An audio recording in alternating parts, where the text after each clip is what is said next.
The night stretched long and lonesome across the desert, the wind whispering through broken fences and tired mesquite trees. Inside a weathered wooden house stood Caleb Rohn, a single father who had seen more loss than most men could bear. His daughter Emma slept soundly in the small room behind him, clutching the worn doll her mother had stitched before she died. Caleb sat near the fire, staring into the flames as the wood cracked softly, echoing through the silence that had become his only companion. Then through the hum of the wind came a sound. 3 quick knocks on the door. Not polite, not patient, but trembling with fear. Caleb froze. Folks didn't come this far into the desert unless they were lost, running, or desperate. He stood slowly, gripping his old shotgun, and stepped to the door. "Who's there?" he called. A faint voice answered, carried on the wind.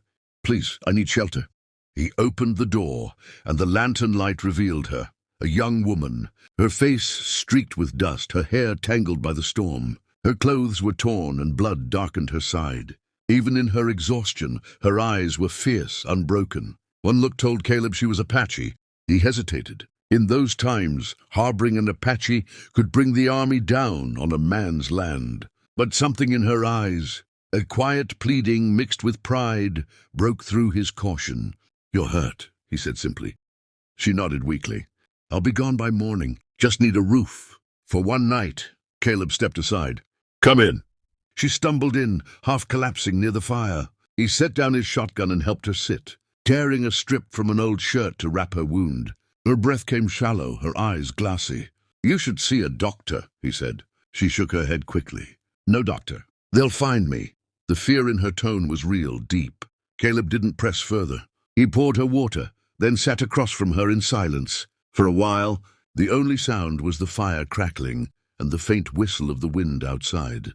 "What's your name?" he finally asked. She looked up, her voice barely above a whisper. "Naya." Then after a pause she added, "Thank you for not turning me away." Caleb nodded. "Ain't the kind of man to leave someone to die outside." Later that night, when the fire dimmed, Naya slept lightly on the small cot near the window, whispering in Apache as if speaking to someone unseen. Caleb stayed awake, listening, wondering who she really was and what danger followed her through the desert. When dawn came, he found her already awake, sitting outside the barn with little Emma, brushing the pony's mane. Emma was smiling, something Caleb hadn't seen in months. "She told me about the desert spirits," Emma said excitedly.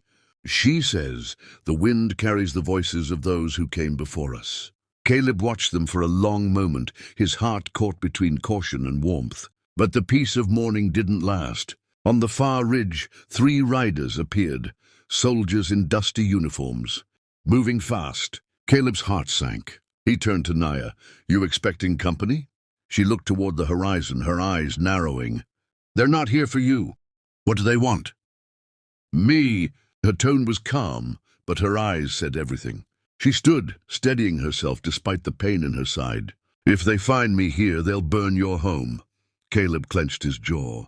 "Then you're not leaving alone." But Naya shook her head. "You gave me one night of kindness.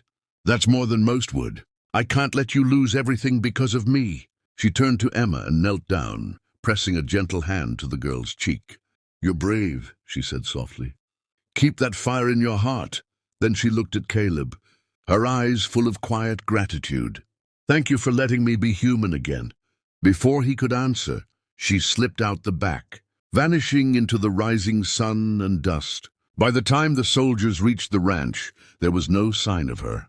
They questioned Caleb harshly, accusing eyes scanning every shadow of his land. But he stood calm. "Ain't seen anyone come through," he said evenly. After searching, they finally rode away, their hoofbeats fading into the wind. When the silence returned, Caleb stepped out onto the porch. The desert stretched wide and endless before him, bathed in gold light. For a fleeting second, he thought he saw her silhouette on a far ridge, standing proud against the morning sun. Maybe it was her.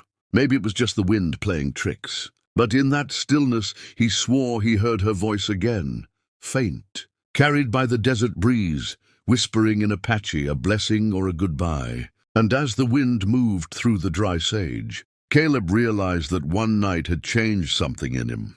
Maybe he hadn't just sheltered a stranger. Maybe he'd sheltered a piece of his own lost soul.